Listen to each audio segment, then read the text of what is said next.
What are you doing? I'm moving.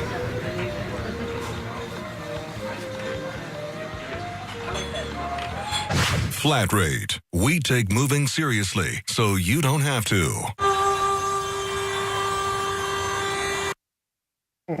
Wish it was that easy. I know, right? You can just wave your magic wand and it would be done. It would be if it was that easy. Tracy Moffett joining us from Royal LePage Westwind on this Tuesday afternoon. We're talking today about moving. No one loves to do it. In fact, it's downright painful most of the time. But yes, there are plans that you can put in place to make it a little more tolerable. That's right. So I thought I'd talk today about once a sold sign goes up on your property, then what? This is actually the time that we put you to work. This is when things start moving quickly. You know, there's things to do, and I just thought I'd share a few tips on to hopefully make it a little easier and a little budget friendly too. Okay, should we get those pictures started? Here's the first one. Yeah, so you could be, you know, looking around your house getting a little overwhelmed. If you start organizing early and packing early, even during the process of selling your home, a lot of people ask me, well, should we start to pack? What if the boxes are piled up in the garage or in a storage room? Doesn't matter. What that does is it tells buyers that you're actually motivated, you're willing to negotiate, and it makes your house look a lot nicer, a lot cleaner. It just start early. Yeah.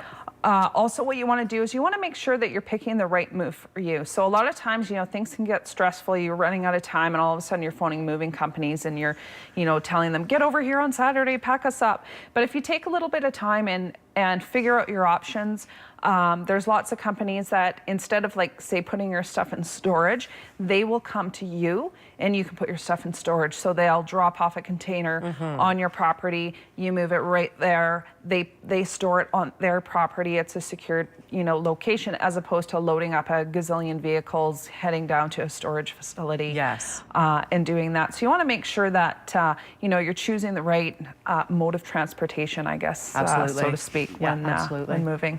Okay, let's get into the next. This one actually is really important.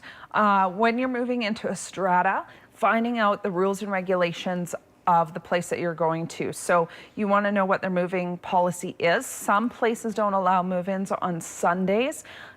If there's an elevator, you'll have to book that elevator. Sometimes you'll have to put a deposit down to use the elevator. There might be a certain entrance that you can only move into. So when you're moving into a strata, make sure you check that out, because you don't want to just show up with your moving van, you know, ready to move, and all of a sudden, you know, you're told you can't, and you got to head up the 4 flights of stairs with a gazillion boxes. Right. So, you know, plan ahead. Make sure you check with the complex that you're living on their rules and regulations. Good tip. Excellent. All right, on to the next one. So, like Lance was talking before in the previous segment about those beautiful built-in appliances, you might want to include your appliances with the sale of your home. It's going to cut down on the cost of your moving. You don't obviously have to get as big a truck. You know, they're heavy, they're bulky, they're awkward to move. You know, like, you got to rent dollies and all of that sort of stuff. So you might want to sell the big stuff, sell it with your home.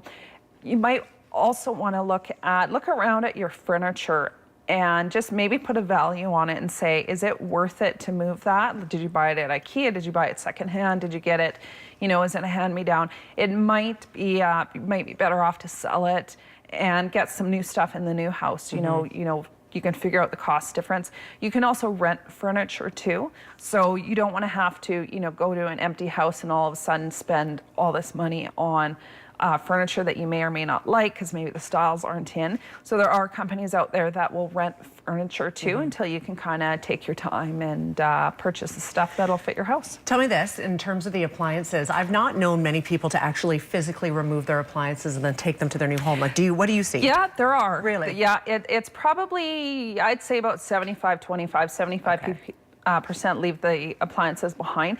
People get emotional attachments to their appliances. It might have been a gift from their husband or their parents, or they might absolutely love their washer and dryer. Right. That people are so emotionally attached to their washer and dryer. I can see that. It's crazy. But when it comes to moving, do you want to move that big, No. No. bulky machine? So, and it adds to the value of your home Yes. and negotiating. The poor guy I hired for the last time I moved, he came into my house and he said, this is an 8-hour job. Turned out to be a 13-hour job. He couldn't even look at me in the face when it was over, and that did not include appliances.